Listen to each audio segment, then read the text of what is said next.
So today there was some ominous-ish legal news for former President Donald Trump coming out of Fulton County, Georgia, because a special grand jury, which was impaneled, I think, May of last year, or part of an investigation which began in May of last year, as to whether or not Trump and the Trump campaign tried to illegally, unlawfully meddle in the 2020 presidential election in Georgia. Spoiler alert, he did. The special grand jury that was impaneled has officially concluded business, and there's going to be a hearing on January 24th as to whether or not to release that report. So, special grand jury in Georgia, Trump inquiry concludes its investigation. Special grand jury investigating former President Donald Trump and his allies for possible election interference in Georgia after the 2020 election has concluded its work, according to Judge Robert McBurney of the Superior Court of Fulton County, who oversaw the grand jury. But it is not clear if criminal charges will be brought, because, again, that has to be done by a regular grand jury. Special grand jury is involved in the investigative process.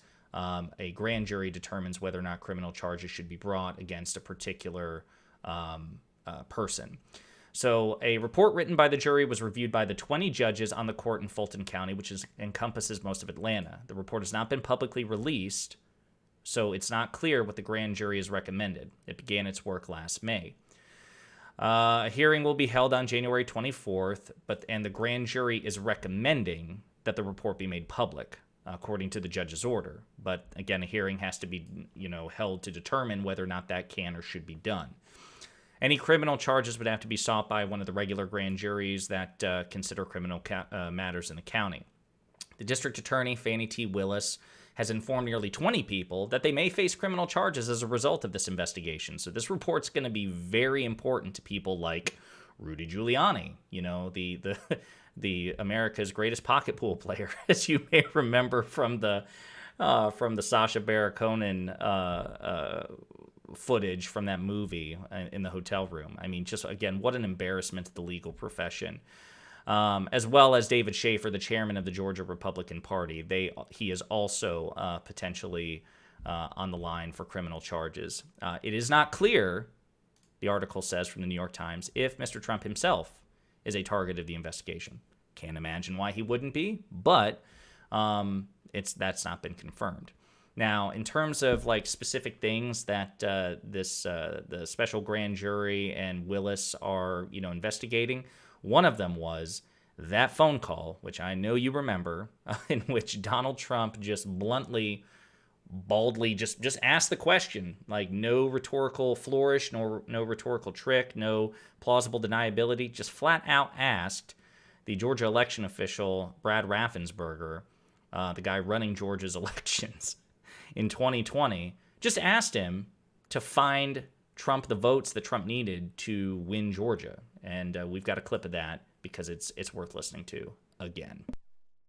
So, look, all I want to do is this. I just want to find 11,780 votes, which is one more than we have, because we won the state, and flipping the state is a great testament to our country, because, and there's just, it's a testament that they can admit to a mistake, or whatever you want to call it, if it was a mistake. I don't know. Yeah, so how profoundly embarrassing, right? I mean, that's got to be one of the most, if not the, that's just one of the most openly authoritarian things that Donald Trump has ever done. And in the top 10, most authoritarian things ever done by a sitting president, Trump has 8 of the 10 in his 4 years in office, and that's including the Patriot Act and the executive powers accrued by President Lincoln during the Civil War. But yeah, what an iconic Trump moment, and that's one of the things that District Attorney Willis is investigating. So we'll see what happens. I expect, just given the extraordinary public interest in this story. Again, we're talking about a sitting president attempting to publicly overturn a free and fair election, unprecedented. My gut tells me that the hearing is gonna go in our favor, and that the report will be made public. I'd be shocked if it wasn't. I mean, I'm not an attorney, so I'm sure that there could be some sort of legal predicate that would keep it from being made public, but I would be surprised if that's the outcome. So we'll see. Fingers crossed for January 24th. Hey, you! Thanks for watching. If you liked the video, and I hope that you did, please hit the like and subscribe buttons below. And if you absolutely hated the video, the best revenge for you is also to hit the like and subscribe buttons below. That'll teach me. If you want to share an opinion or share some feedback, go ahead and leave a comment, all right? 2023 is a year of change, hence the aggressive rebrand and commitment to new content. Inspired by my friends Luke Beasley and STV Philly, my personal goal for this channel is to hit 40,000 subscribers by the end of the year. So I'm hoping you'll do me a solid by spreading the word and the videos to potential fans and hate watchers alike. And in the meantime, we'll be pondering politics again with you very soon.